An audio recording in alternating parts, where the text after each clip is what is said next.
સુરતમાં ડુમ્મસ વિસ્તારમાં શ્રી ભીમપોર સામુદાયિક સહકારી મંડળીના સભ્યો માટે સ્નેહમિલન સમારંભ યોજાયો, જેમાં પ્રમુખ અધ્યક્ષ તરીકે સામાજિક આગેવાન દીપક ઇજાદારે હાજરી આપી। સમારંભ દરમિયાન ખેતીની જમીનના હેતુ ફેરફારને લઈને નોંધપાત્ર ચર્ચા થઈ।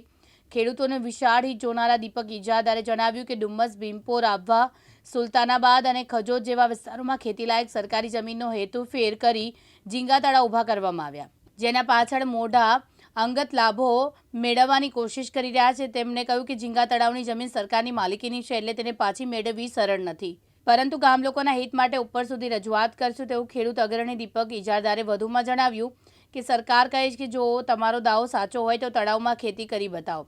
જો ગામવાસીઓ ઝીંગા તળાવ દૂર કરવા માંગતા હોય તો તેમને પણ મહેનત કરવી પડશે। દીપક ઇજાદારે ભીમપોર સહકારી મંડળીના અમુક સભ્યો પર ગંભીર આક્ષેપ કરતા કહ્યું કે તેઓ વિકાસના નામે સરકારની જમીનોના દુરુપયોગમાં સામેલ છે। તેમણે ગ્રામજનોને આગ્રહ રાખ્યો કે દરેક વિસ્તારમાં ગ્રામજનો દીપક ઇજાદારને ટૂંક સમયમાં સોગંદનામા લખી આપે કે તેઓ પોતે જ રાજી ખુશીથી ઝીંગા તળાવ હટાવવા માંગે છે। સુલતાનાબાદ ડુમસ વિસ્તારનો સૌથી પહેલો રિયલ એસ્ટેટ ડેવલપર છું અને 35 વર્ષથી આ ધંધો કરતો આવેલો છું, એટલે જમીનનું મને ખાસું નોલેજ છે। હવે ભીમપોર સામુદાયિક મંડળી, ધ ભીમપોર સામુદાયિક સહકારી ખેતી મંડળી લિમિટેડને 879.39 એકર જમીન ખેતીના હેતુ માટે નવસાધ્ય કરવા માટે આપવામાં આવેલી, તેનો હેતુ ફેર કરીને આ લોકોએ ઝીંગા તળાવ બનાવી દીધા છે અને એ બેઝ પર એ લોકોએ બધી કોર્ટમાં આસિસ્ટન્ટ કલેક્ટર, હાઈકોર્ટ, મહેસૂલ પંચ, તે પહેલા મહેસૂલ પંચ, SSRD, પછી હાઈકોર્ટ, ડિવિઝન બેન્ચમાં, LPAમાં, હાઈકોર્ટમાં, પછી સુપ્રીમ કોર્ટમાં હવે ગયા છે। ત્યાં એ લોકો ઝીંગા તળાવના બેઝ પર આ જમીન આજીવિકાના ગામ લોકોનું આજીવિકાનું સાધન છે એમ કહીને એવો ડિફેન્સ લઈને એ લોકોએ પિટિશન દાખલ કરી છે। એમાં સ્ટેટસ કો છે, પણ બધા ટોપ લેવલના લોયરોને મળીને, સિનિયર કાઉન્સિલોને હાઈકોર્ટમાં મળીને અને સુપ્રીમ કોર્ટના લોયરોને મળીને અભિપ્રાય લીધો છે, ટોટલ પેપર્સ બતાવ્યા છે અને પૂરો અભ્યાસ કર્યો છે છેલ્લા 2 મહિનામાં। તો ઝીંગા તળાવના બેઝ પર આ હેતુ ફેર થયેલી જગ્યા પરત પાછી મંડળીને મળી શકે નહીં। એ સરકાર હસ્તક થયેલો જે હુકુમ છે તે કાયમ રહેશે। 8 સત્તા એટલે આસિસ્ટન્ટ કલેક્ટર 84 પ્રાંત, એની ઉપર કલેક્ટર, પછી મહેસૂલ પંચ, અગ્ર સચિવ મહેસૂલ વિભાગ, હાઈકોર્ટ, પછી હાઈકોર્ટની ડિવિઝન બેન્ચ, એ બધાએ કાયમ રાખેલો સરકાર કરતો હુકુમ કાયમ રહેવાનો છે। એમાં બે મત નથી। જો ખેતી કરીને બતાવીએ તો જ એમાં સક્સેસ જવાય એવી શક્યતાઓ રહેલી। એમાં મારી કોઈ ખાતરી નથી, પણ એ સારા વકીલો રોકીને એક લડત આપી શકાય, એમાં સરકારનો બી સાથ લેવાય। ખેતી કરીને બતાવે ત્યારે ને હમણાં 27/4/2025 રોજ મળેલી મંડળીના પ્રમુખ શ્રી મહેશભાઈ પીઠાવાળા અને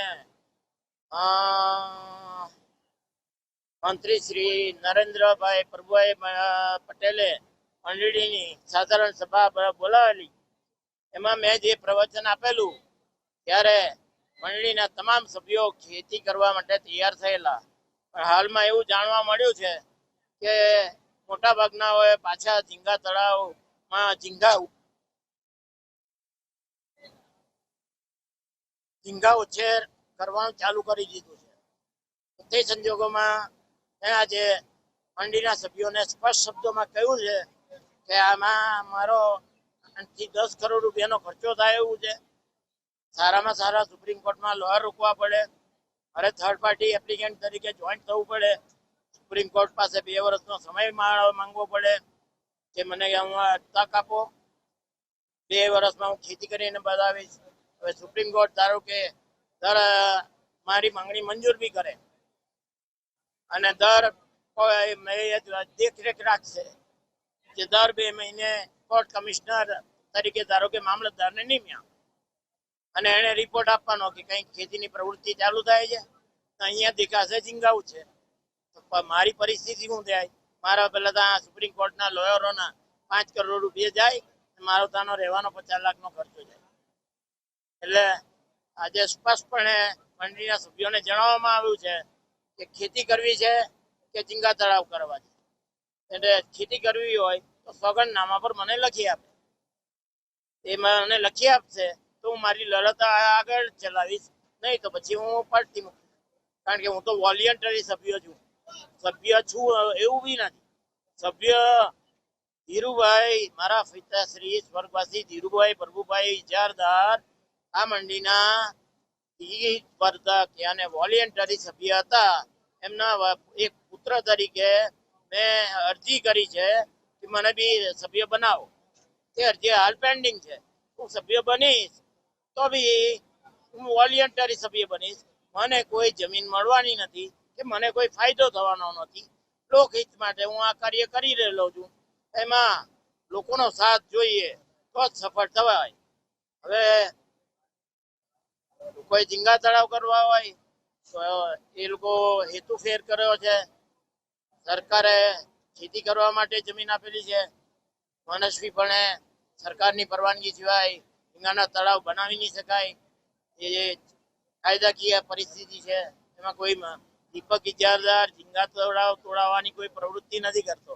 તો સરકાર જે કરવાની હોય, સરકાર કઈ હું સરકારનો માય બાપ થોડો છું. સરકાર છે. હા, હું તો નાગરિક છું. એક ભારત દેશનો નાગરિક છે. મેં ગામવાસીઓનો હિતવર્ધક છું.